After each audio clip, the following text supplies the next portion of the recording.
Is Yuta Okkotsu a fraud? Is this even a debate or not? Let's debunk it. First of all, why are LARPers calling Yuta a fraud? Yuta Okkotsu is perceived a fraud because in comparison to him, other characters got to where they are because of their innate strength. In Maki's case, she was born with 0 cursed energy and a heavenly restriction, a binding vow that trades her cursed energy for superhuman-like abilities. This meant her whole life up until her awakening, Maki could only use cursed tools to fight. Unlike Toji Fushiguro, however, Maki was born with her twin sister Mai, which retained Maki from her full potential. When Mai died, Maki awakened and was able to use 100% of the condition from her heavenly restriction, granting her superhuman power. Compare that with Yuta, who is far less capable on his own without Rika. While Maki trained Yuta with a strict training regimen, Yuta, along with Rika, could defeat almost everyone. I say almost because characters like Gojo and Sukuna still have a leg up above Yuta, but still, at the very beginning of Yuta in Jujutsu Tech, Rika was so strong that Gojo says to the higher-ups during the movie that he may have to risk his life to stop Rika, implying that Rika could potentially defeat him.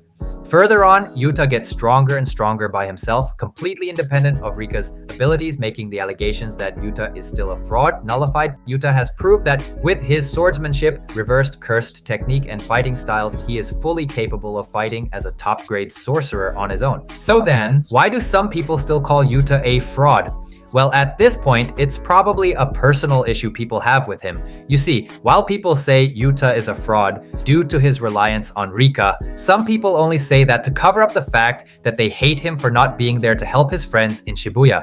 Yuta is never present when they most need him to be, leading to the critique that Yuta is not a true top-tier sorcerer because he avoids conflict head-on. During the Shibuya arc, Yuta was in Africa training with Miguel. But guess what?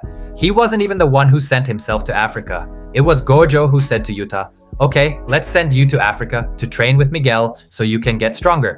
Gojo arranged for Yuta to go overseas to develop his skills as a sorcerer, so how is it his fault at all that he was in Shibuya? How could he or Gojo have known what was about to go down?